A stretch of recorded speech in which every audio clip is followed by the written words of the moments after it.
Ah, genial. Bueno, y entonces, bueno, buenas tardes. Aquí estamos con la señorita Carolina Bete. Carolina vive en Santa Rosa, es miembro del Comité Nacional de Lucha contra la Trata de Personas y con mucha generosidad va a compartir con nosotros esta tarde su saber y sobre todo su experiencia, ¿no?, en la lucha contra la trata de personas. Y yo soy la hermana Silvia Guiñazú, soy hija de María Auxiliadora, vivo en la misión del Oeste Profundo en Santa Isabel, y bueno, trabajo con otras personas y consagrados y laicos en la lucha contra la trata de personas a nivel nacional y también provincial. Así que estamos a su servicio. Vamos a empezar en esta reunión de esta tarde poniéndonos en la presencia de Dios, ¿no?, y encontrándole el sentido a lo que vamos a vivir desde Él. ¿Se ve? ¿Lo que estoy compartiendo se ve? Sí, muy bien. Ahora sí. Ah, espérenme un cachito porque hay algo que hice mal, porque si no, no van a escuchar y si no escuchan es al cuento. Un ratito nomás, porque me olvidé de poner, ahí está. Ahí está. Bien. Ahí va. Entonces, en el nombre del Padre, y del Hijo, y del Espíritu Santo. Amén. Amén.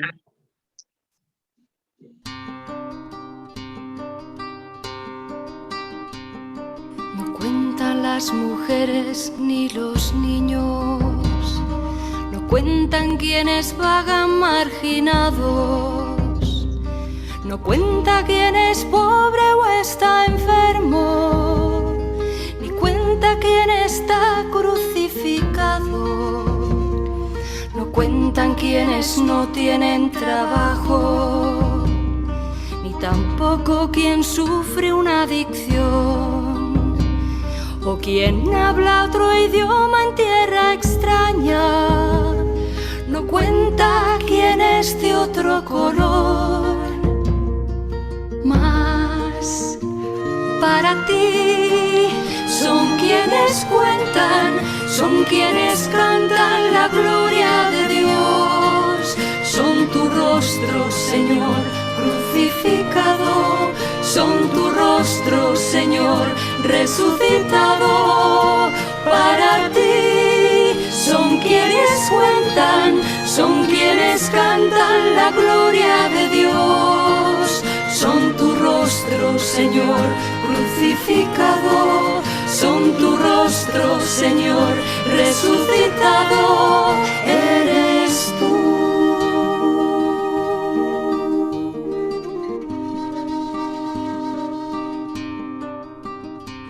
Ni los niños soldados tienen nombre, ni las niñas que están esclavizadas. No existen quienes hoy mueren de hambre y se ignora quienes sufren soledad. No contaron las mujeres ni los niños y hoy siguen sin contar los más pequeños. Que haga mío el dolor de mis hermanos y comparta en justicia el pan con ellos. Pues para ti son quienes cuentan, son quienes cantan la gloria de Dios, son tu rostro, Señor, crucificado, son tu rostro, Señor, resucitado. Para ti son quienes cuentan, son quienes cantan la gloria de Dios, son tu rostro, Señor, crucificado, son tu rostro, Señor, resucitado, eres tú.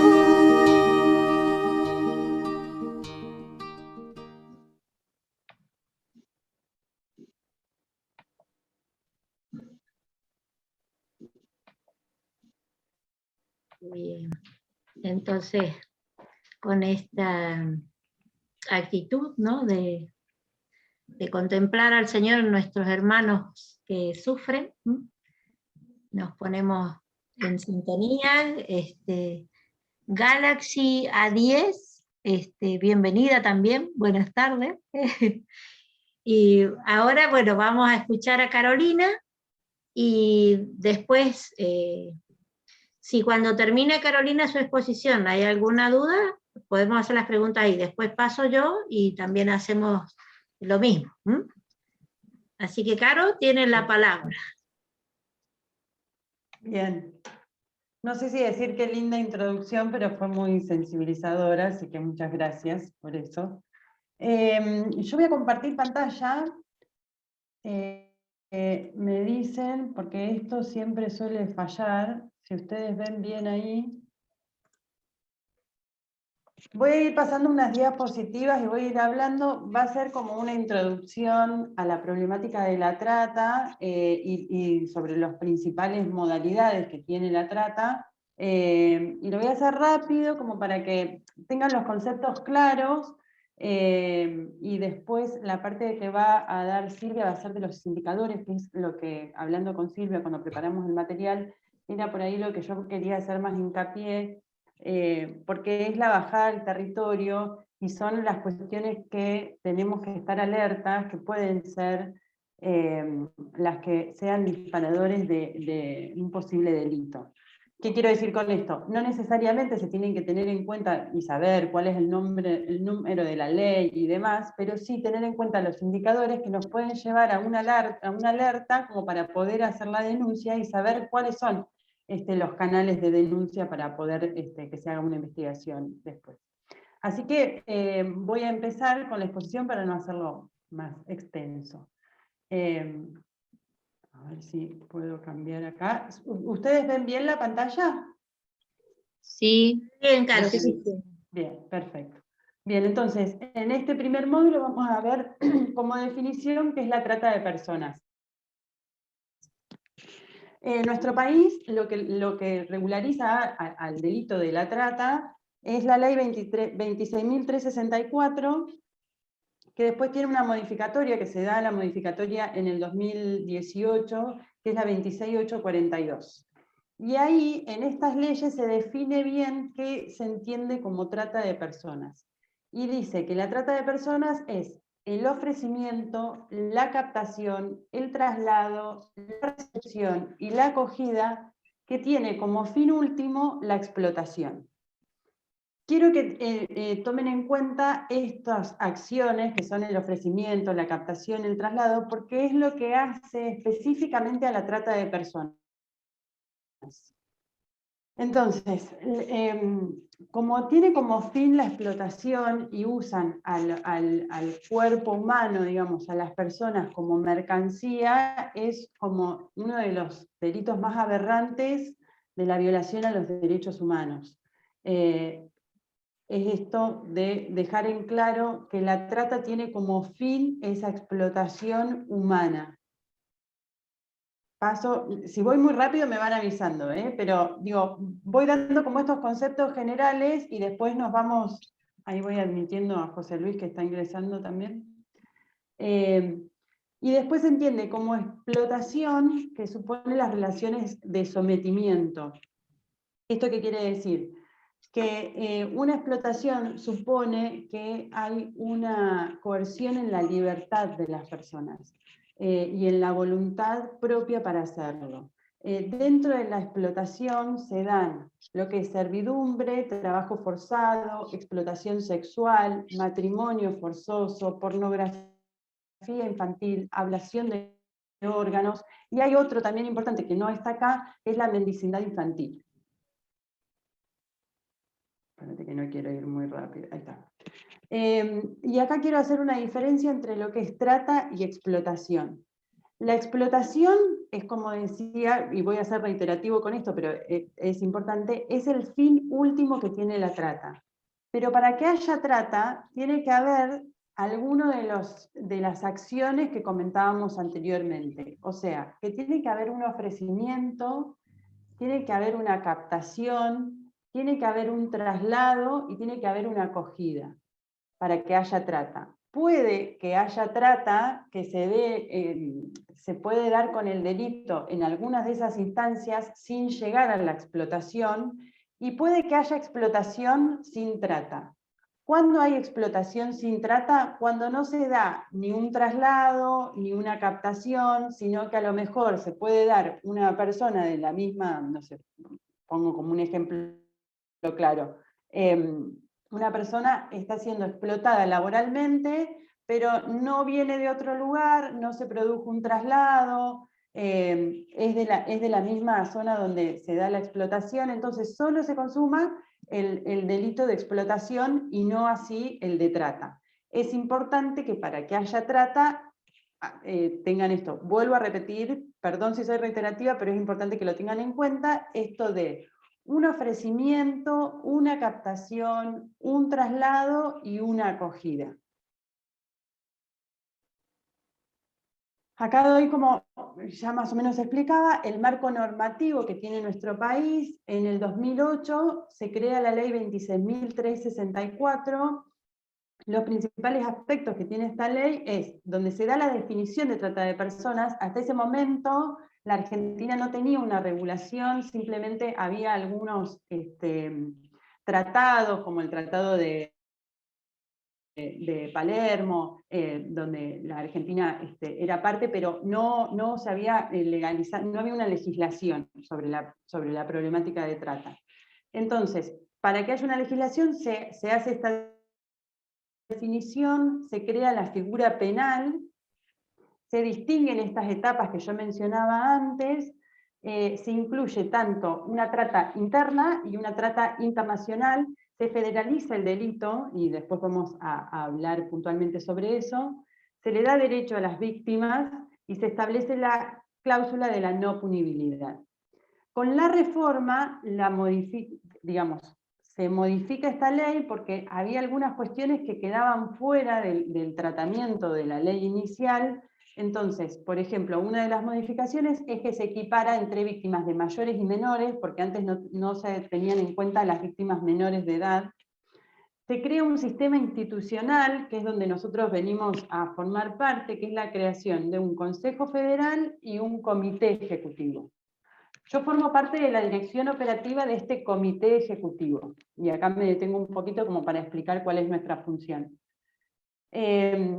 Lo que hace este sistema institucional es crear un comité donde se crea un miembro de cada uno de los ministerios que tienen injerencia en la problemática, que son trabajo, desarrollo social, género y diversidad, justicia, y se me olvidó uno. Derechos humanos. Y derechos humanos. Todos estos ministerios, lo que hace la dirección operativa es como darle esta dirección de apoyo. Entonces lo que se crea es un delegado por provincia como para hacer la articulación entre todos los ministerios. Entonces lo que hace esta dirección es tener como parámetros son la asistencia, la prevención y la persecución. Entonces se dan una serie de guías de actividades que tienen que ver con eso. Se generan políticas públicas que hacen a la asistencia a las víctimas, asistencias que están por ley, pero que no se llevan a cabo muchas veces. Está la ley, pero no está la reglamentación, ¿se entiende? No está la bajada en territorio. Entonces lo que hace la dirección operativa es tener un conocimiento sobre el territorio y ver qué es de todo el funcionamiento de la parte delictiva, digamos, de todo el procedimiento judicial, qué es lo que funciona bien, qué es lo que funciona mal, en eso que funciona mal, cómo se puede mejorar, y ahí entra toda la parte de prevención, asistencia y persecución.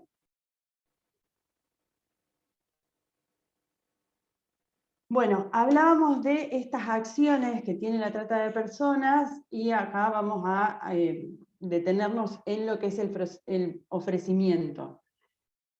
Generalmente, en esta parte del ofrecimiento se señala a una persona que tiene las condiciones específicas para que presenta como esta vulnerabilidad que hacen al delito de la trata, entonces se le ofrece como una especie de un trabajo engañoso o alguna oferta, algo que los llame la atención, y utilizan, para hacer esta acción, utilizan un montón de mecanismos que, y esto aclaro, no siempre es la violencia, porque siempre digo, muchas veces se toma en cuenta de que nos va a venir a raptar una camioneta blanca y nos va a llevar por la fuerza. En estas etapas usan muchos mecanismos de manipulación que hacen que la misma víctima dé su consentimiento. Pero ese consentimiento es un consentimiento viciado. Viciado por su condición personal de vulnerabilidad, o viciado porque, por estos mecanismos que hablo de ofrecimiento y de captación. Lo mismo pasa con la captación. Después está el traslado, porque es importante el traslado de un lugar a otro, y esto es una característica que tiene el delito de trata, porque hace que sea un condicionamiento más de la vulnerabilidad, digamos. Una persona que está en el mismo lugar donde se siente con su lugar de pertenencia y donde se siente afín, puede llegar a pedir ayuda. Pero si esa persona se la saca de ahí, se produce este desarraigo emocional, es una de las acciones de quebrantar esa libertad y ese acondicionamiento. Entonces es importante todos estos pasos porque hacen al delito en sí. Después está la recepción, que es esto de un tercero o los mismos personas que están, estos mismos personajes o estas mismas, que después vamos a verlo detalladamente, son los que, digamos, esto está todo sistematizado. Hacen todas estas acciones de recepción y de acogida para llegar al fin último, que es la explotación. Entonces, una vez que recepcionan y que dan la acogida, nos ha pasado en casos, por ejemplo, nos dicen, lo que pasa es que a mí me dieron lugar para vivir y yo estoy eternamente agradecido. Son mecanismos también como para retener y que estén coartados de la libertad, que no tengan que esa persona que está siendo explotada no tenga la libertad de poder decidir si quiere o no, porque tiene al menos un techo, por ejemplo, en la parte de la acogida. Acá aclaro esto de qué entendemos por situación de vulnerabilidad. Y acá se dan, esta situación de vulnerabilidad tiene esta condición de desigualdad. Desigualdad que puede ser de género, esto de la violencia, la demanda de alimentos, la demanda que alimenta las redes de explotación sexual, la falta de acceso a la salud y a la educación. Esto lo digo puntual porque, por ejemplo, La Pampa es una de las provincias que no tiene, por lo general, víctimas en otras provincias. No digo que no se dé, pero esta condición que nosotros, La Pampa tiene muy buen acceso a la salud y a la educación, hace que las personas conozcan sobre cuáles son sus derechos, y además el pampeano tiene de alguna manera u otra acceso a la institucionalidad. Puede que el Estado esté más presente o menos presente, pero hace que no quiera irse de la provincia porque en general las condiciones básicas en nuestra provincia están cubiertas. No digo que no estén cubiertas, digamos, hay casos extremos, con esto no estoy negando realidades, pero digo que no es lo más común como se dan en otras provincias, como por lo general los movimientos migratorios que se producen dentro de nuestro país es gente que migra del norte hacia el sur, por estas condiciones, ¿no?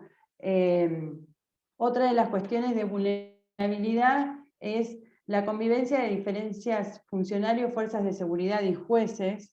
Esto también pasa. En el norte vieron que los gobiernos son como muy de caudillos, que se dan, esta parte política también hace a esta cuestión de complicidad del Estado con el delito, que también está presente. Porque recordemos que La trata es el tercer delito más rentable del mundo, entonces, junto con la venta de armas y el narcotráfico. Entonces tienen todas las condiciones para comprar voluntades. Estamos en presencia de lo que nosotros llamamos redes grandes, con gran peso económico, porque es, recordemos, el tercer delito más rentable. Entonces, todas estas connivencia se puede dar en cualquiera de las fuerzas, tanto de seguridad como de jueces o como funcionarios. La xenofobia, el racismo y la discriminación al migrante, y esto también acá tenemos como cuestiones nosotros muy naturalizadas, como por ejemplo, no sé, hemos dicho como la comunidad boliviana está acostumbrada a trabajar muchas horas de trabajo, entonces como vamos naturalizando en esas cuestiones que a lo mejor mal llamadas culturales, hacen que presenten estas cuestiones de vulnerabilidad. La discriminación a la diversidad sexual, esto se da puntualmente, por ejemplo, en la población trans que no tienen, como se da esta discriminación, que bueno, ahora está cambiando un poco con esto del cupo laboral, pero como que la única salida que tenían era la prostitución, entonces ahí se ve como marcada esta discriminación como otra situación de vulnerabilidad. La mercantilización de las personas y el gran negocio económico que promueve este delito, la existencia de un sistema económico que promueve la maximización de los beneficios y la minimización de las cosas más allá de los límites legales. Bueno, sigo. Y acá hablamos un poquito de este marco normativo de lo que la ley le otorga como asistencia y derecho a las víctimas, que tienen que tener acceso a la información sobre sus derechos y todo el proceso, asistencia psicológica y médica, alojamiento, manutención, alimentos, capacidad laboral e inclusión educativa, asesoramiento legal integral y patrocinio, confidencialidad y derecho a la privacidad, seguridad y protección, permanencia en un país de destino o de retorno de su propio lugar de origen. Perdón, y también un traductor si no hablara el idioma del lugar donde está siendo rescatada, digamos. Exactamente, y también un traductor.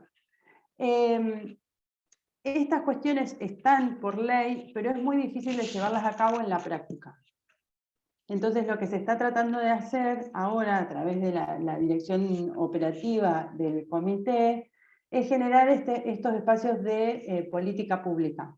Puntualmente ayer, por ejemplo, se reunió el Consejo Federal de la Vivienda y pusieron un caso testigo donde una de las víctimas accede a la vivienda y se trata de que todos los institutos provinciales de la vivienda adhieran a ese convenio como para que haya un cupo de vivienda para las víctimas. Y esto es importante, lo mismo pasa que se da en convenios con asistencia psicológica, por ejemplo. La ley dispone de que dentro de lo que dura el proceso judicial hasta la declaración, tiene que ser asistida psicológicamente, pero muchas veces la víctima requiere mayor acompañamiento y más asistencia psicológica independientemente del proceso judicial. Entonces, esas son las cuestiones que se veían que eran los faltantes, que por más que esté la ley, no está reglamentado, entonces había que trabajar puntualmente sobre todas estas cuestiones como para aceitar y mejorar todos los mecanismos de asistencia. Lo mismo pasa con el tema del acceso a un trabajo. Digamos, nosotros cuando se produce el rescate, la víctima vuelve a su lugar de origen, si así lo desea, pero lo dejamos en la misma situación de vulnerabilidad en la que se encontraba al momento de que fue captado. Entonces, esas cuestiones también hay que trabajarlas y elaborarlas como para que no se produzca una revictimización, porque si no, vuelve a caer en el circuito, digamos, lo rescatamos y vuelve a pasar lo mismo. Y ahora vamos a hablar de las principales modalidades. Yo armé como dos grandes grupos, que son los que es trata laboral y trata sexual, que son como los que también tenemos más palpable en nuestro territorio. voy con explotación sexual. Constituye una de las formas más extremas de violencia de género. En tanto sus víctimas, por lo general, son mujeres, jóvenes y niñas. Hago hincapié en niñas porque La Pampa, por ejemplo, tiene altos índices lamentables de adolescentes en situación de prostitución. Son ubicadas en un lugar de subordinación, despojadas tanto del poder de decisión como de su autonomía y disposición de su propio cuerpo. La explotación de la prostitución ajena supone promoción, facilitación, desarrollo o obtención de provecho de cualquier forma de comercio sexual efectuado por un tercero. Explotación sexual infantil implica la utilización de un niño o niña en actividades sexuales a cambio de alguna remuneración o cualquier otra retribución. Pornografía infantil. Representación por cualquier medio, incluidas las nuevas tecnologías informáticas y espectáculos en vivos, de niños y niñas realizando prácticas o actividades sexuales explícitas, reales o simuladas, o toda exhibición de las partes genitales de un niño o niña con fines primordialmente sexuales. Explotación sexual y sus dimensiones. Los mecanismos de coerción. El sometimiento se produce sobre mecanismos múltiples, muchas veces sutiles. Esto es lo que yo hablo de estos mecanismos que a lo mejor requieren muchísimo tiempo para captar una víctima, que no suelen ser siempre la fuerza o la amenaza, sino que hay un montón de situaciones que son muy difíciles de detectar rápidamente. Mecanismos vinculados a aspectos económicos, retención del porcentaje de pago por parte del proxeneta. Esto es muy común nosotros cuando trabajamos con las sobrevivientes de prostitución, así se hacen llamar, nos dicen que siempre hay alguien detrás que le está manejando como las ganancias, por más que ellas den el consentimiento de que lo hacen por sus propios medios. Y que es muy difícil, dado que si ellas dicen, pueden que la persona que las acompaña caiga preso porque cometen un delito y son conscientes de eso, que den los nombres y que denuncien estas situaciones. Entonces acá también hay una parte de encubrimiento que se produce por el mismo sistema. El ejercicio de la fuerza o la amenaza, diversas amenazas, violencia psicológica, violencia física, violencia sexual sobre las víctimas o amenazas sobre allegados y familiares. Control del tiempo, el espacio y las actividades. Supone restricciones a la libertad ambulatoria, tales como vigilancia permanente, uso de cámaras en locales, extensas jornadas de trabajo sin descanso, control sobre salidas, salud, etc. Esto hablo de las mujeres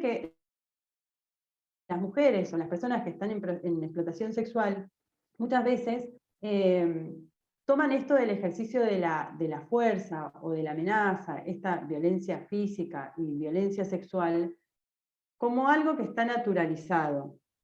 Hay algo que se llama, que se puede ver, como por ejemplo la industria pornográfica, que pone a la mujer en una situación de violencia que está totalmente naturalizada. Digamos, esto de, no sé, agarrar del pelo. Son mecanismos muy sutiles, pero que la violencia está siempre. Donde por una cuestión de género hay alguien, que en este caso es el consumidor de prostitución o de explotación sexual, que genera esa violencia o ese poder o ese abuso sobre ese cuerpo que está siendo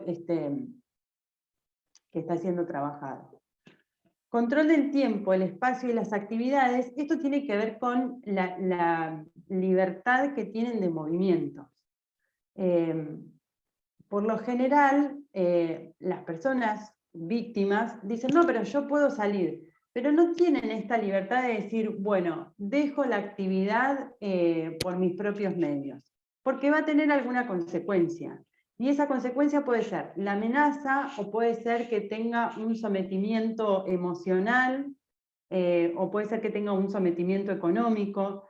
Entonces, esto no es que, con esto quiero decir que no esperemos encontrar a las víctimas con una cadena, porque no es así. La libertad y estos movimientos que tienen están como muy sutiles también ocultos. Ese control que hay sobre las víctimas son controles sutiles. Muchas veces son por una violencia de género, que nosotros sabemos los mecanismos, vieron que decimos, pasa algo con las mujeres que sufren violencia de género que en algún punto siempre vuelven y están como en ese círculo vicioso. Que no es que a la mujer le gusta ser golpeada, sino que es muy difícil de salir de esos círculos viciosos que se van generando por estos mecanismos de manipulación que hablábamos anteriormente. Explotación sexual, y acá tenemos actores y lugares como para identificar dónde los podemos encontrar. El proxeneta se entiende aquel que obtiene ganancias de la explotación sexual de una o más mujeres. Regentes de prostíbulos. Se apropian de los beneficios económicos generados de la explotación sexual ajena y tiene a su cargo la administración y la gestión de esos lugares. Reclutadores y transportistas. Son los encargados de realizar la captación, proveen e intermedian y organizan los traslados. Clientes de las redes. La explotación sexual que posibilitan que la red siga funcionando. La connivencia policial, judicial y política a partir de vínculos directos o indirectos con autoridades a nivel local. Y los principales lugares y espacios son los prostíbulos, las whiskerías. Esto quedó un poco obsoleto porque, por ejemplo, en La Pampa, las whiskerías y los prostíbulos están prohibidos. Pero sí vemos que se ha trasladado este delito y ha pasado al sector privado, y nos pasa mucho con estos, por ejemplo, departamentos de alquileres temporarios, donde no tienen un control sobre son estos los lugares que suelen utilizar para hacerlos como los prostíbulos, que antes eran visibles y ahora entran dentro de este ámbito privado y sumamente cerrado. Entonces es muy difícil de llegar porque quien alquila esos lugares te dicen, no, yo alquilo por día y no tengo un registro de quién me alquila por día. Entonces no hay una regulación legal como para ir contra esos lugares, y no todos los propietarios que alquilan algún departamento por día se prestan para que se consuman este tipo de delitos. Ahí estoy admitiendo a alguien que también está queriendo entrar. Tranquila, Caro, yo admito a los que vengan. Bien. Y acá voy a dar ejemplos de explotación sexual. Estos son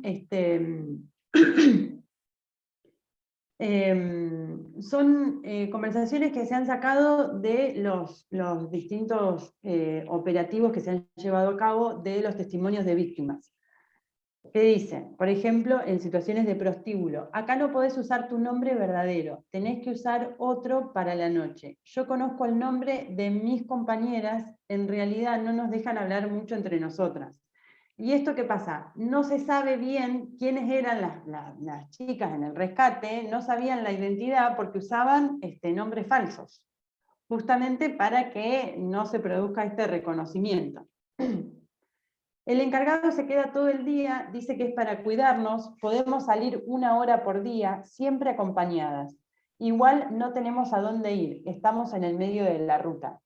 Cuando habla de esta libertad de movimientos, se refiere a esto, digamos, están en lugares donde trasladarse o moverse es casi imposible, o porque no saben dónde están, o porque si saben no tienen los medios para poder movilizarse con total libertad.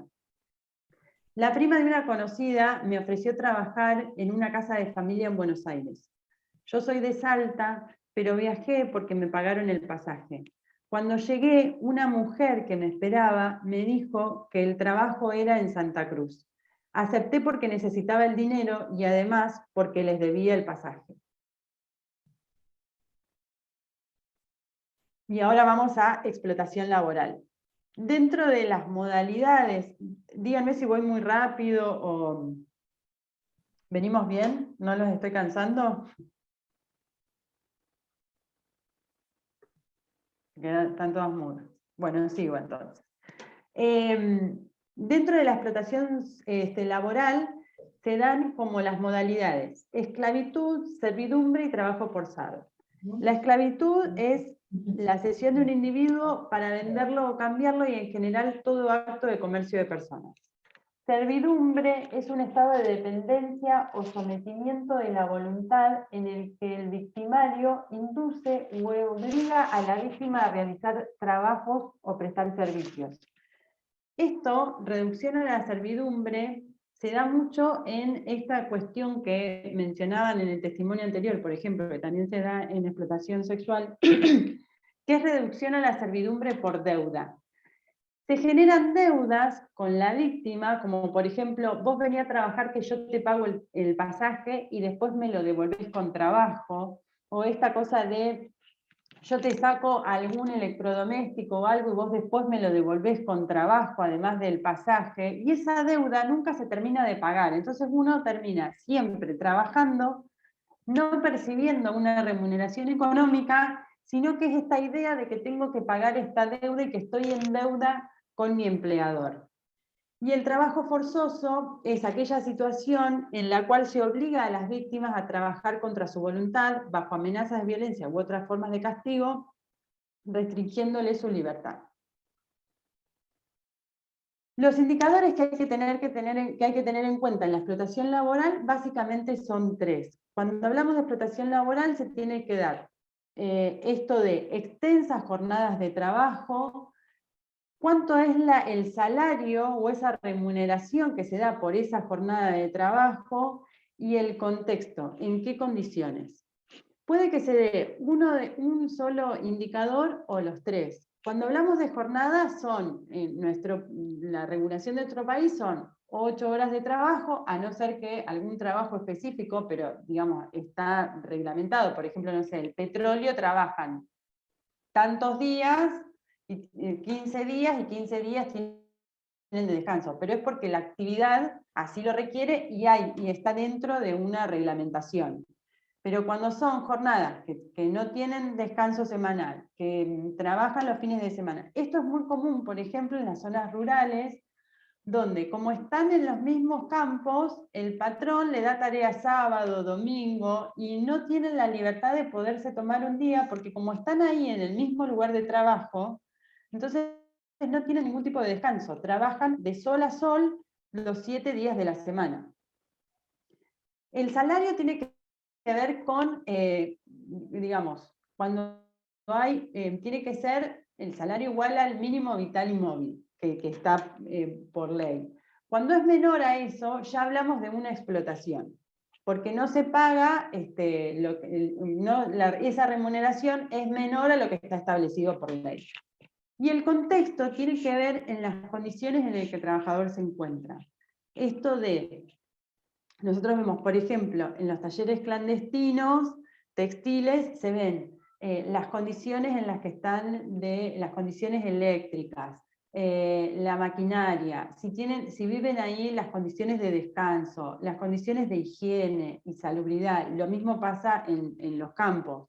Vemos fotos donde los trabajadores están literalmente en carpas hechas con palo y silo bolsa. Entonces, todo ese contexto son las condiciones en las que un trabajador está, por ejemplo, en el tema rural, durmiendo en el piso sobre 4 bidones que ponen los bidones de los agroquímicos, y ponen una tabla arriba y duermen así a la intemperie con una... Esos son los casos más extremos, pero digamos, lo que se ve en el contexto es que el trabajador tenga acceso al agua potable, las condiciones de seguridad e higiene estén dadas. Muchas veces se cumple la jornada y el salario como que están bien, pero las condiciones no son las indicadas. Entonces, ahí, dependiendo de cuál es este contexto en el que está sumergido, muchas veces nos encontramos en operativos donde, bueno, llamamos a trabajo para que se regularice solamente la parte de salubridad e higiene, porque no cuentan con digamos que se puede arreglar fácilmente porque no cuentan con el equipamiento de trabajo adecuado para realizar la actividad que están haciendo. Y acá vamos a los actores y los lugares. Los principales actores son los reclutadores y transportistas, que son los que se encargan de captar a las víctimas y organizar los traslados. Los reclutadores y transportistas muchas veces suelen ser también, que acá nombro, la figura del cuadrillero. El cuadrillero muchas veces se encarga de reclutar, transportar y armar la cuadrilla. Porque los cuadrilleros se encargan del traslado de los trabajadores a las cosechas en caso de las explotaciones agrarias. Encargados o capataces tienen un rol jerárquico y son los que organizan la explotación, y los empresarios, que son los que imponen las condiciones de trabajo abusivas, en su rol de clientes adquieren mercancía cuya procedencia está ligada a la explotación. Los principales sectores productivos pueden ser trabajo rural, sector textil, o otros como construcción, trabajo doméstico o industria. Y acá damos algunos ejemplos. Ven, cuando yo hablo de contexto, hablo de estas imágenes que se pueden ver acá, digamos que no son condiciones para que un trabajo se desarrolle, en las condiciones humanas básicas que se necesitan. No salimos mucho porque el dueño nos dijo que afuera es peligroso y que nos pueden asaltar. Además, como no tenemos documento, nos dijo que si nos encuentra la policía nos meten preso. Éramos 75 durmiendo en la carpa. Sabemos que se aprovechan. Podemos salir, pero el pueblo más cercano está a 200 kilómetros. Un camión trae la comida y los cigarrillos, tarjetas de teléfono, las botas, todo cuesta el doble y me lo descuentan al final de la temporada. Estos testimonios son más o menos lo que ilustra lo que yo venía diciendo anteriormente. Digamos, esta persona que dice, podemos salir, pero el pueblo más cercano está a 200 kilómetros, y no tienen los medios para ir al pueblo más cercano, entonces tienen que adaptarse a estas condiciones de un camión les trae la mercadería, pero le cobran a sobreprecio, y acá es donde se produce la reducción a la servidumbre por deuda. Te dicen, bueno, te lo descuento de tu salario, nunca perciben ese salario porque terminan pagando estos sobreprecios, comidas, cigarrillos y demás. Éramos 75 durmiendo en una carpa. Esto es muy común, sobre todo en el trabajo rural, en la zona de los desmontes. Encontramos estas situaciones donde, o en los talleres textiles también, donde se produce como esta sobrepoblación. En un cuadradito de 2x2 conviven 3 o 4 familias y están todo el día ahí trabajando en la maquinaria. No salimos mucho porque el dueño nos dijo que afuera es peligroso y que nos pueden asaltar. Y esto habla de que otra de las condiciones que tiene la trata es la retención de documentos. Y acá hacemos mención, ya lo habíamos hablado en su momento, que la línea para hacer la denuncia es una línea gratuita, anónima y nacional, es la línea 145. Ahí se reciben las denuncias. Hay un equipo que pertenece a PROTEC, que es la Procuraduría de Trata, junto con el Ministerio de Justicia, donde quienes atienden en la línea es personal capacitado como para guiar en esto de la entrevista, ir recabando información.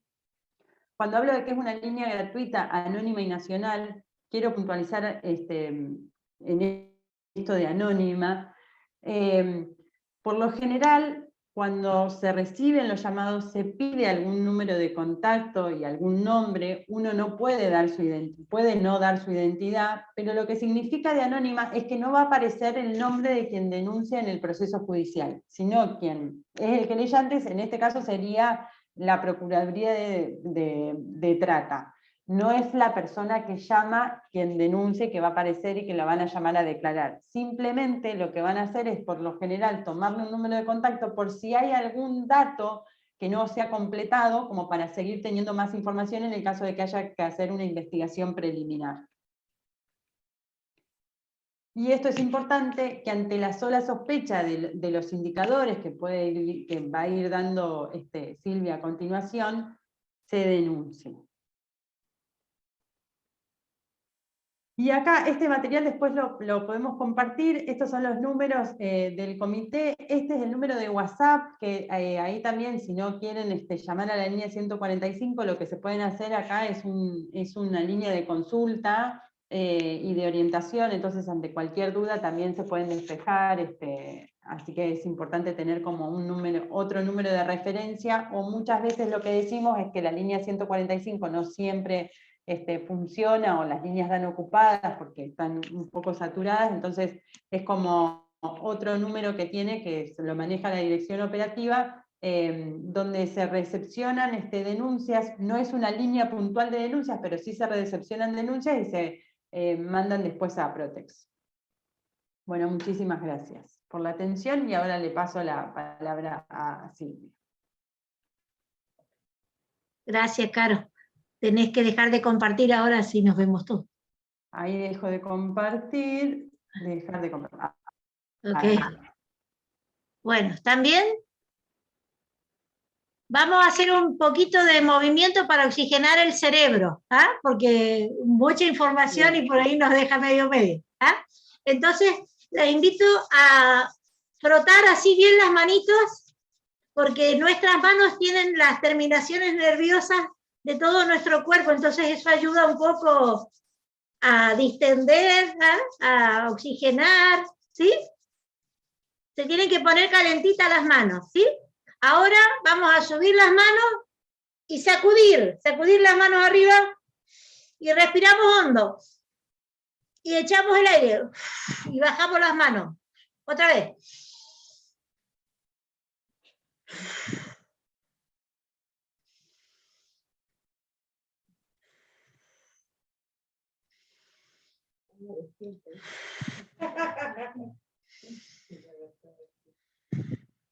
Y ahora un pequeño jueguito para conectar los dos hemisferios cerebrales. Vamos a guiñar un ojo y hacer sonar los dedos de la mano contraria. Y ahora el otro. Y van a ver que se quedan haciendo lo mismo, como yo, siempre termino haciendo el mismo lado. Va de nuevo, a ver. Hago sonar y guiño el ojo. Ahora al revés. Hago sonar y guiño el otro ojo. A ver.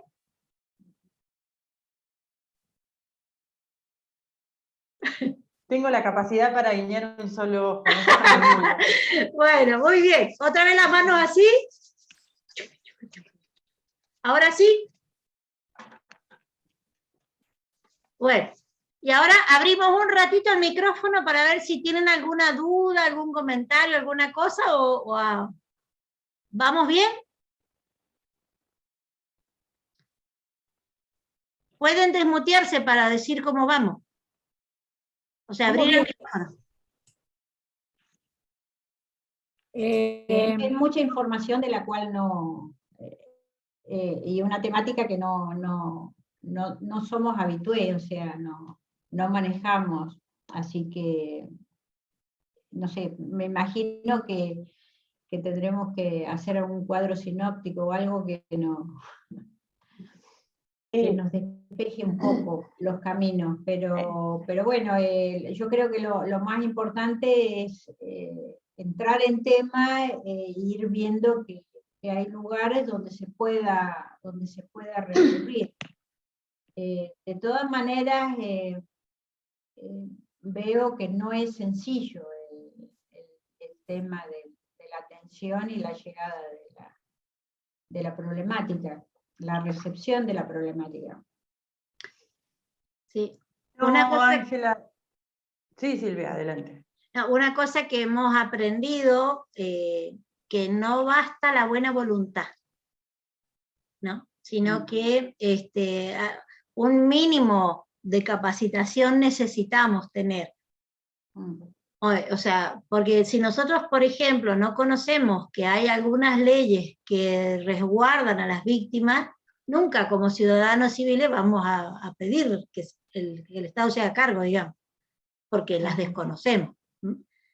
O a qué prestar atención para darnos cuenta si una persona está siendo víctima o no del delito. Si no sabemos a qué prestar atención, que es lo que vamos a ver ahora enseguida, puede estar pasando al lado nuestro y ni nos enteramos, digamos, ¿no? Y después, como hablábamos el otro día en nuestra pequeña reunión, ¿no? Nosotros como ciudadanos, o sea, detectamos, vemos, acompañamos, pero después tenemos que hacer al Estado responsable de lo que le compete, ¿no? Entonces, por eso existe el número de denuncia, existe la Protex, existe quien va a hacer el seguimiento de la situación, ¿no? Quizás a nosotros después nos toque, que es lo que por ahí el Estado argentino un poco hace agua en eso, se hace la asistencia primera, digamos, a la víctima, y después queda en el aire, digamos, ¿no? Siendo que tiene que ser acompañado durante mucho tiempo para poder ponerse de pie, poder cambiar la situación, ¿no? Entonces, por ahí a lo mejor nosotros como Cáritas podamos ir buscando alternativas, ¿no? Cosas concretas. Pero bueno, no basta con el buen corazón. Sí. Bueno, a mí lo que me preocupa es, por ejemplo, nosotros rescatamos a la víctima, ¿no? O la tratamos de ayudar y acompañar y todo. Pero también sabemos que hasta, vos decías, hacemos hasta donde podemos y también que el Estado se haga cargo de su parte. Pero también sabemos que a veces el Estado está metido en el otro lado, entonces es como que la volvemos a la víctima pobre de vuelta al ruedo, pero en vez de sacarla la volvemos al ruedo por el mismo Estado. ¿Entiendes lo que te digo más o menos? Sí, Claudia, sí, te entiendo. Pero, digamos, si vos sabés, por ejemplo, Carolina decía que la víctima tiene un cupo para la vivienda, sí, por ejemplo, ¿no?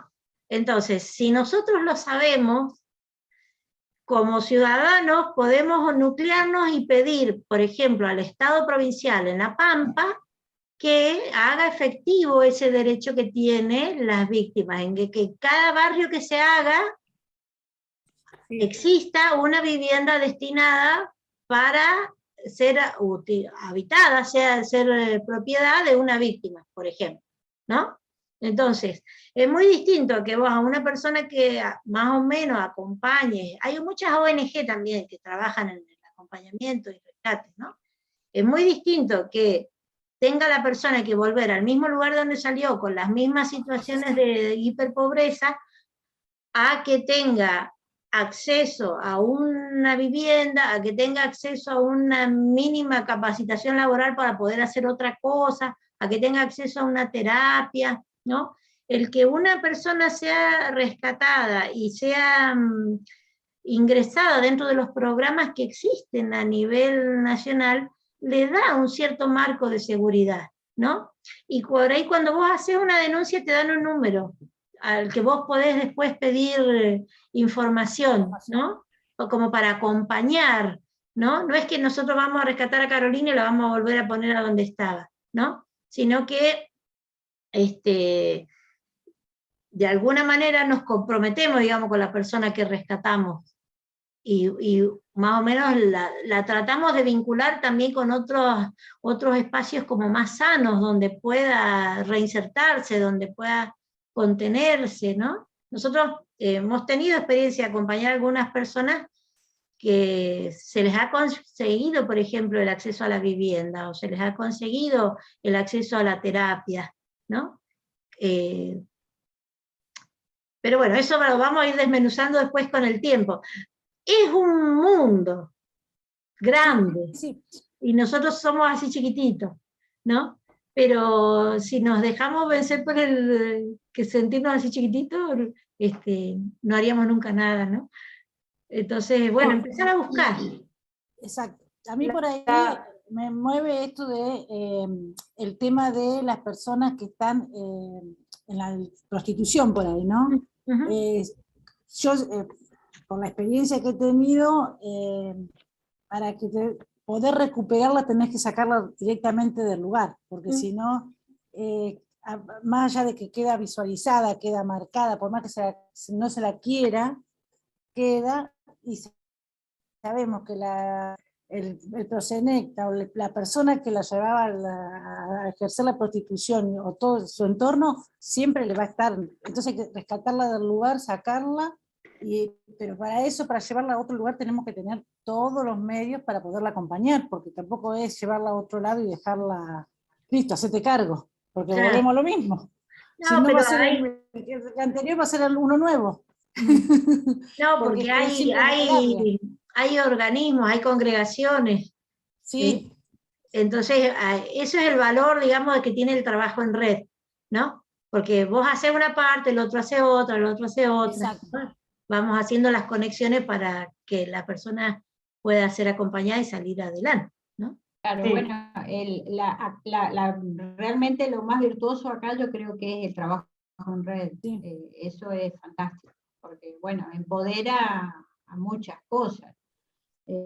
Yo conozco acá un caso de un chico que es levemente discapacitado y vivía con la madre y se hizo una quinta y se fue a vivir a la quinta. Y se metió con una prostituta y la mujer esta se le metió en la casa junto con el hermano. Y bueno, y hoy por hoy la madre no puede tener acceso a ese chico, que es un chico de 50 años, pero está totalmente tomado por esa familia. Y bueno, como tiene ingreso y se puede manejar, está captado. Digo, bueno, ese puede ser un caso Sí. de trata. Sí. Puede ser un caso de trata. Pues, digamos, no es un caso de trata, por esto que yo decía antes, que no hay un traslado, no hay un ofrecimiento, no hay una captación, pero sí puede ser un trabajo de explotación o esto de reducción a la servicio, digamos, hay que encuadrarlo porque si están tomando sus ingresos, Sí, le están sí, cortando la libertad de alguna manera. claro. Sí, sí. El hecho de que no tenga relación con la familia. ¿Se entiende? Entonces sí se puede hacer la denuncia y se puede encuadrar. A lo mejor no entra en la justicia federal como trata, pero sí como algún delito de estas Bueno. condiciones. Se nos van a presentar un montón de escenarios y con esto yo quiero ser claro. La ley, la legislación en nuestro país es relativamente nueva y reciente, porque la primera ley se hizo en el 2008, con una modificación en el 2012. Los primeros casos, que llevan años que están dentro de la justicia, recién, por ejemplo, un caso en La Pampa, estaba viendo que le mandaron al juez federal un caso del 2016, para que se revea ahora. 2022, para que se revea, porque quedó como la investigación ahí, digamos, dentro de todo, en estos años, se ha avanzado muchísimo en la asistencia, porque es un delito que se considera relativamente nuevo para la legislación de nuestro país. ¿Se entiende? Entonces hay un montón de cuestiones que no quedan claras o que no están claras, pero que se van trabajando. Yo creo que esta situación se puede plasmar dentro de una situación de esclavitud, de reducción a la servidumbre. Hay que ver cuál es el caso, pero se puede llegar a denunciar como para ver cuál es la situación real. Yo lo planteo, digo, porque de pronto al empezar a seguir esta técnica o este material que nos has comentado, Carolina, uno empieza a prestar atención y de pronto lo empezás a ver. Claro, bueno. Es que la idea esto de ponerlo, por eso yo digo, yo puedo hablar de los aspectos generales y no se sientan como que es mucha información y que no les queda. Yo hago hincapié en esto, sí es mucha información, nosotros tratamos de hacerlo por módulos, esto de explicar bien la explotación sexual, la explotación laboral por separado, para ver cuáles son, porque tienen, las modalidades son totalmente distintas los comportamientos de la víctima, cuáles son las afecciones a la víctima inclusive, cómo se trata después en la asistencia también es distinto, no es lo mismo tratar a una víctima de explotación laboral que una explotación sexual, digamos, hay que tener otros recursos para abordar explotación sexual y demás, por esto que es muy difícil de salir de esos círculos viciosos, porque además en explotación laboral es mucho más fácil también de incluir dentro del ámbito laboral, porque posiblemente ya tengan un oficio, me explico, es como, a diferencia de alguien que está en explotación sexual, que nos pasa que nos dicen, no sé ni qué poner en el currículum, porque toda la vida hice una sola cosa, entonces hay que trabajar con otras herramientas. Lo que es importante es que cuando uno pone en tema y habla de reducción, y habla de condiciones, y habla de situaciones de vulnerabilidad, se van presentando otros escenarios. Entonces, más allá de la capacitación, lo que a nosotros nos importa es tener este ida y vuelta. Es esto, empezar a ver que tengan esos ojos y esas miradas con esta perspectiva de que, bueno, no puede ser trata, pero pongámoslo en tema, veámoslo, se puede hacer. Este caso que vos puntó, por ejemplo, si lo ponemos dentro de una condición de vulnerabilidad, y ya estar en una silla de ruedas que tiene poca movilidad, que está, digamos, ya hace un acondicionamiento de vulnerabilidad, su situación.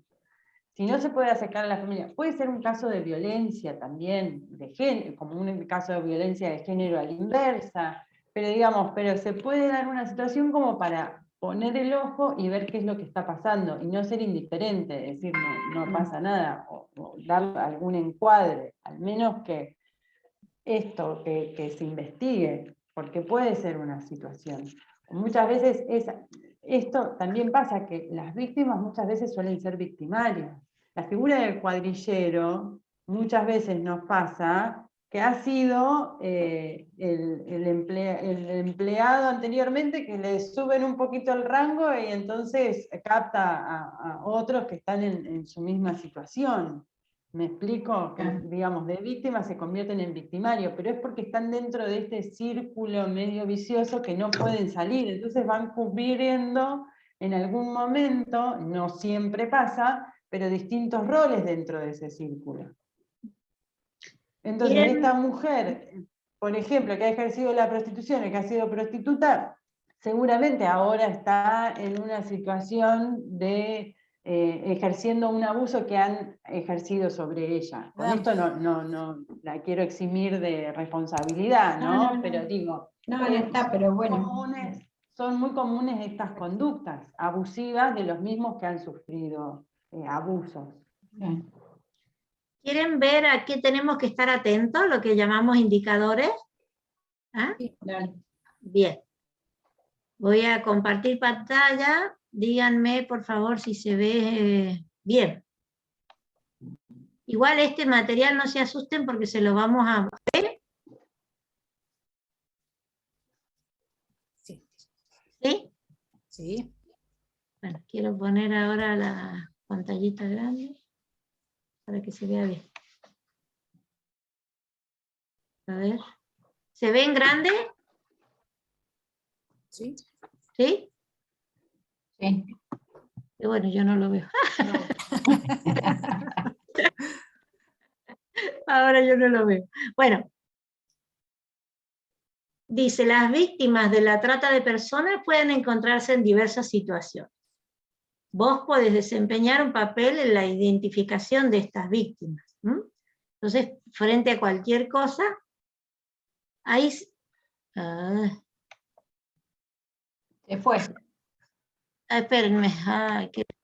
Ya vamos. Esta tecnología, ¿qué? ¿Lo cerré? Bueno. Ay, Jesús. El gran poder que todo el mundo gobierna. ¿Saben esas? No se puede minimizar el zoom de la grabación.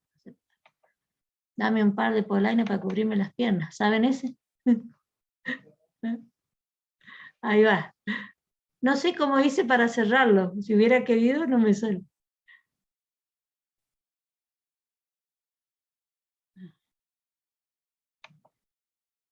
Bueno. A ver. Jesús mío.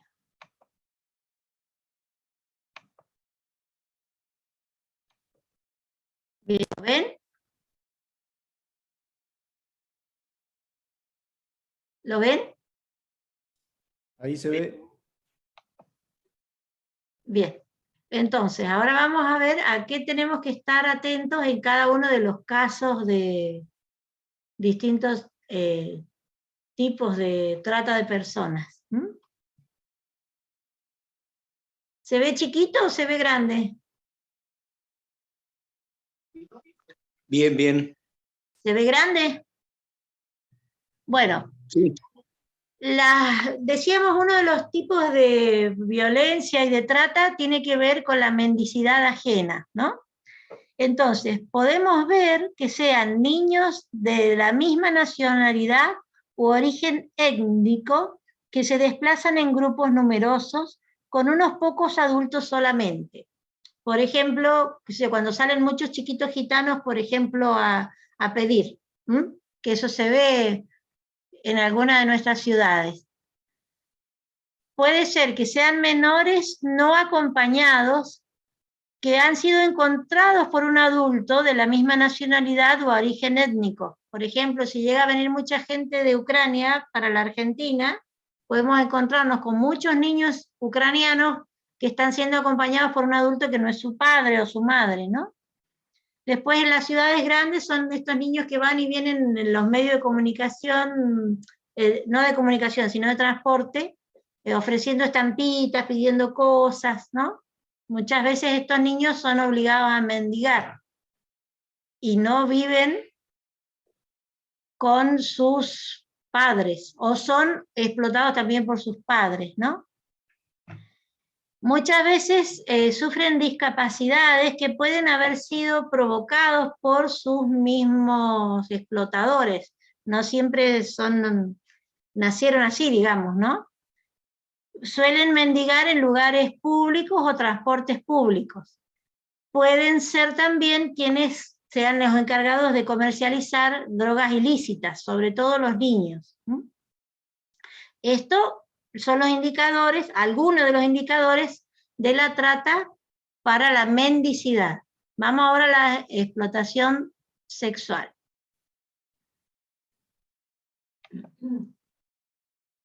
Es posible que sean menores de 30 años, aunque depende la edad, digamos, puede variar, depende de la solicitud del mercado, ¿no? Porque siempre en esta cuestión es una oferta y demanda, ¿no? Después, por lo general, son explotados en distintos lugares, no permanecen siempre en un mismo prostíbulo o en un mismo departamento, sino que son trasladados o trasladadas de un lugar a otro, siempre tienen que viajar acompañadas. Por lo general llevan tatuajes o marcas que indican que son propiedad de sus explotadores. Trabajan largas jornadas con muy pocos o casi ningún día libre, duermen donde trabajan, vivan o viajan en grupos, a veces con otras mujeres que no hablan el mismo idioma, ¿no? En Argentina hay muchas mujeres dominicanas que hablan el castellano, ¿no? Pero que son la mayoría explotadas sexualmente. Después tienen muy pocas prendas de vestir y en su mayoría relacionadas con la explotación sexual. Si son extranjeras, solamente saben decir algunas palabras que tienen que ver con la genitalidad, ¿no? Después no tienen dinero en efectivo propio y no pueden presentar su documento de identidad porque se los han quitado. Después, al mantener relaciones sexuales, son maltratadas y sin que el prostituyente tenga que utilizar algún tipo de profiláctico o protección, ¿no? No pueden negarse a tener relaciones sexuales sin protección y deben aceptar cualquier tipo de violencia. Estos son algunos de los indicadores de la trata de personas para la explotación sexual. Vamos ahora al caso de los niños, niñas y adolescentes. Por lo general no tienen acceso a sus padres, tutores o familiares. Parecen intimidados o se comportan de una forma que no corresponde con su edad. No tienen amigos de su edad fuera del ámbito en el que son explotados. No tienen acceso a la educación ni tiempo para el juego. Viven separados de otros niños y en viviendas que no cumplen con los requisitos mínimos de habitabilidad. Tienen una precaria alimentación o inexistencia de la misma. Muchas veces viajan en grupo con personas que no son parientes suyos y hasta sin compañía de personas adultas. También la presencia de vestimenta generalmente utilizada para trabajo manual o sexual en tallas para niños y niñas. La existencia de juguetes, camas y ropa de niños en lugares en los que son impropios, como por ejemplo los burdeles o las fábricas. El hallazgo de niños no acompañados provistos de números de teléfono para llamar a taxis. La afirmación por parte de un adulto de que ha encontrado a un niño no acompañado. Después, indicadores de trata de personas para la explotación laboral. Lo que decía un poco Carolina recién, las condiciones de trabajo no son las prometidas, el salario se encuentra por debajo de lo establecido legalmente, se realizan jornadas laborales que exceden ampliamente lo legalmente establecido para la actividad. Se presenta ausencia de condiciones de seguridad e higiene que ponen en riesgo la salud de los trabajadores. Se obliga a los trabajadores a vivir y a dormir en el lugar de trabajo. El empleador aplica descuentos al salario pactado para cubrir supuestos gastos en vivienda, comida, transporte, etc. Los trabajadores reciben amenazas, sufren violencia o les aplican multas. El empleador retiene la documentación. El empleador adeuda meses de salarios o el trabajador nunca percibe remuneración alguna. Después, para el servicio doméstico. Duermen en un espacio compartido inadecuado, no tienen un espacio privado, viven en la casa donde trabajan sin poder salir solos, no salen nunca por motivos sociales, no pueden ir a ningún lado ni al médico sin ser acompañados por su empleador. Y bueno, hacemos todo esto porque creemos que Él nos consuela para poder nosotros consolar. Entonces, con amor y esperanza estamos para ustedes. ¿Sí? Eso es lo que nos mueve la esperanza. ¿Sí? Para hacer todo esto nos mueve la esperanza, porque si no nos ponemos a llorar. Algunas de las cosas a las que, bueno, podemos estar atentos. ¿Sí? ¿Alguna pregunta, algún eco, alguna cosa que quieran decir?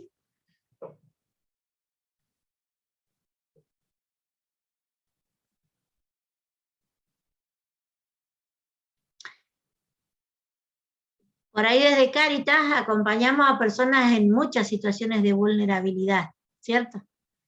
Entonces, puede que veamos algunos de estos indicadores. Sí, Berta, dale.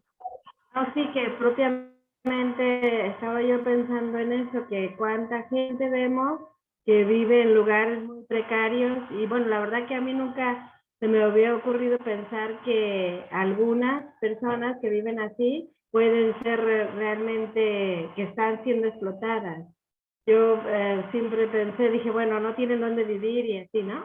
Pero ciertamente cuánto tenemos que capacitarnos para poder tener así como un ojo más analítico y crítico, ¿no? Y bueno, yo me había dado cuenta que hay mucho maltrato de las mujeres porque estando recibiendo a la gente o visitando las diferentes Cáritas, de eso sí me había percatado porque se nota hasta en la forma en que llegan, así como retraídas, a veces con algunos moretones, o así siempre tímidas, ¿no? Con miedo. Eso se percibe, lo puedo descubrir así, o las mismas señoras que atienden también me han dicho. Pero lo que sí falta, y yo voy a seguir insistiendo para que se motiven para tomar estas pláticas, porque realmente, o esta formación, hace falta también la valentía para denunciar y también saber cuándo se denuncia, o cómo, como ustedes nos van diciendo, ahora lo que nos explicó Carolina, los pasos que hay que dar, porque no podemos ir directamente, sino que la persona tiene que, ojalá que la persona se pueda hacer capaz de denunciar, porque ahí tendría mucho más valor que si yo lo denuncio, por ejemplo. Entonces, bueno, es un camino que tenemos que hacer y que no nos debemos desanimar ante esta respuesta, esta poca respuesta, bueno, primero porque no sabemos los motivos, y segundo, porque lo vemos como necesario. O sea, realmente estamos viviendo una situación también en Santa Rosa o en los pueblos más grandes, aún si no se da la trata de personas, eso ya lo comprendí, pero sí hay muchísima violencia y hay que utilizar el método preventivo para que no llegue después a la trata, ¿no? Eso. Gracias, Silvia. Gracias, Carolina. Muchas gracias a ustedes por darnos la posibilidad de compartir, ¿eh?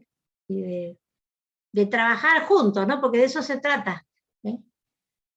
Como decía Ángela, lo valioso de esto es empezar a trabajar en red, ¿no? Bueno, nos vemos las caras, a todos nos duele, nos preocupa, entonces cuando surge, a mí por ejemplo, a veces me ha pasado alguna inquietud y yo le he preguntado a Carolina por teléfono, Caro, mirá, estoy viendo esto, ¿qué tengo que hacer?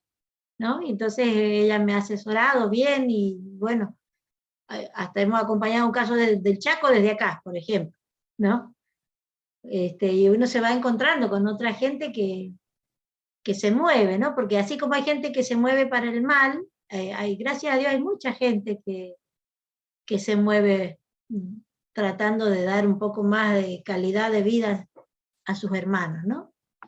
Así que... Sí, eso me parece muy importante porque si ya tenemos un punto de referencia, por ejemplo, las señoras que fueron a la primera reunión donde fue Roxana, ya saben, ahí los folletos tenían la información, ya saben que pueden llamar ahí a seguridad y decir, ¿no? Entonces, si tenemos, por ejemplo, acá a Carolina como referente, cualquier duda, que saben que eso va a ser algo secreto, o sea, algo que es confidencial, da mucha confianza eso, porque yo sé que le puedo preguntar a Carolina y no voy a tener nada, algo que me exponga, pues, ¿verdad? Ante esa situación, y puedo ayudar desde donde estoy, desde pequeños pasos, ¿no? Así que bueno, eso también. Y el que está ahí, José Luis, ¿es José Luis Bota o qué José Luis es? ¿Cómo le digo? Sí, hermana, soy José Luis. Bueno. Buenas noches a todos.